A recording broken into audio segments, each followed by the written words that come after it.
I know I said I was returning it. Well, I didn't lie. I did return it, but I have purchased another one for myself. This one was brand new, $35 on eBay. Don't believe the listing is here anymore. Oh, here's this funny thing I've noticed. Sometimes if you just flip it open and closed over and over again, it actually shows the home screen on the outer screen. Yeah, you saw that? I haven't gotten it to do it on camera yet. It actually did it. Wow, that's actually cool. I might actually put that on r/dumb phones, because it would be funny if I could use the main screen on the outer screen. That would be like the ultimate dumb phone. Anyway, here it is. This is about a, hold on, password time. About a month. Oh, fine. Oh, dang it, I just leaked everybody. Anyway, that's fine. I'll just blur that out later. Anyway. Here is the Cat S22. Like I said, I'm going to clear my notifications now. That's probably a scammer anyway. Who cares about their feelings? Alrighty. Okay, so I have been using this for a month and a half, like I said. This is before launcher. Yeah. I installed this as it makes the keyboard way more useful. And yeah. So this phone has been heavily debloated. I have removed everything that is not necessary. Google Play, every single thing basically ADB Android debloater would let me remove.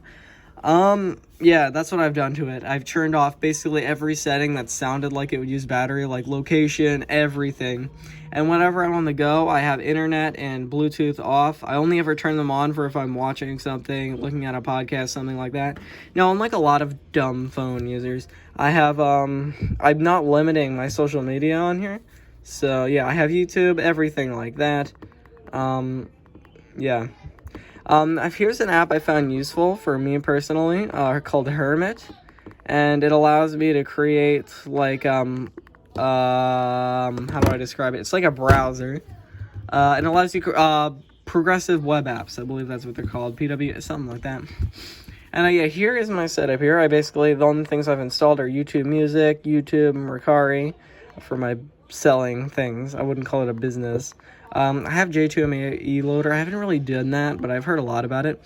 Now, here's one of the best parts, and the main reason I have this phone and not the TCL Flip Pro I said I was switching to, is group chats. This is the only dumb phone in the US, as far as I'm aware, that I've seen that allows group chat. The camera's acceptable. Acceptable for me, at least. I can take a picture or something and then read it. That's about all a camera needs to do, because I got this one right here.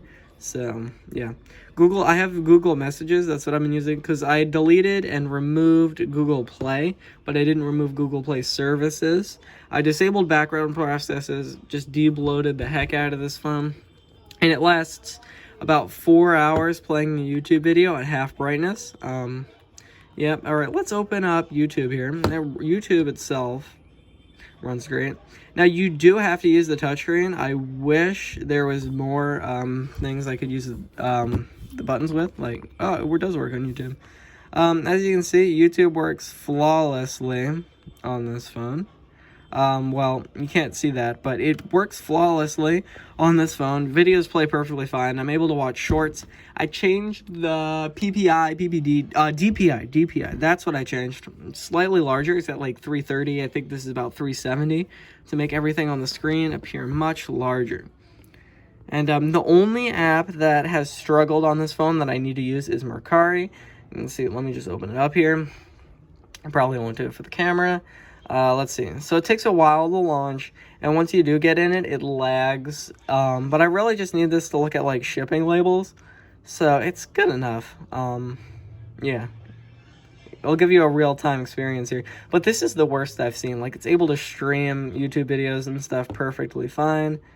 As you can see, it is very slow, but it's usable. I know I've been using it for the past month and a bit, so my plan after this is to use this until it breaks, so at least probably like a year, and then buy a Surface Duo. I know, weird idea. Oh, I accidentally just searched for Cat S22 Flip. Yeah, I was looking for those on there, but I found it for $35 brand new, which is pretty cool. So yeah, I haven't gotten used to T9 whatsoever. I've been using it on the touchscreen more than ever. I've been using T9 typing, but it's still super annoying even after about a month. I really text extremely rarely, so that's a thing. Still, okay, so the one I had that was used, the hinge was so, like, it made a clunk and, like, shifted forward. Everyone said it was normal. This one, the hinge is perfectly smooth. I can't even notice anything wrong with it. And I've been beating the hinge for the past month, just flipping it around. Because, you know, why have a flip phone if you can't flip it, you know? This is one of the most useful features for me. Sorry, I blinded you guys. Is just double click flashlight on. Yeah. The service has actually been better than my iPhone 11. Now, there has been a weird thing recently where there's like a noise in the background of calls, but I've been dealing with that fine.